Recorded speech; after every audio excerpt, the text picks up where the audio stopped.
কলেজে গিয়ে পড়াতে গিয়ে রোদে ঘুরে ঘুরে মুখে পুরো 1 কেজি ট্যান পড়ে গেছে। তো চলো একটা ঘরোয়া রেমেডি ট্রাই করা যাক। প্রথমে একটা প্যানের মধ্যে একটু রান্নার হলুদ ভালো করে পুড়িয়ে একদম কালো করে নিতে হবে, ঠিক এরকম দেখতে হবে সেই কালোটা। তারপর 2 টাকা দামের যে কফি, 2 টাকা দামের কফি নিতে হবে।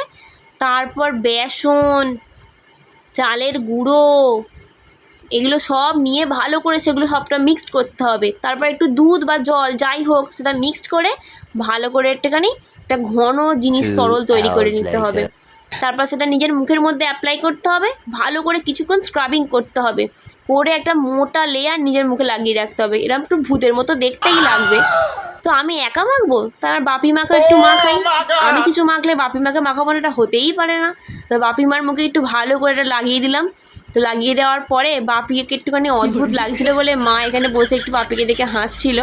তো তারপর মুখে এটা তুললাম, কি দারুণ রেজাল্ট, পুরো একদম সুন্দর। এই ঘরও এটা ট্রাই করলে দারুণ ট্যান উঠে যায়, আমার সব ট্যান উঠে গেছিলো। তারপর বাপি আর মায়ের মুখটা একটু ভালো করে ঘষে পরিষ্কার করে দিচ্ছিলাম। তো ঘষে পরিষ্কার করে দেওয়ার পর বাপি আর মাকে কিছুটা এরকম দেখতে লাগছিল।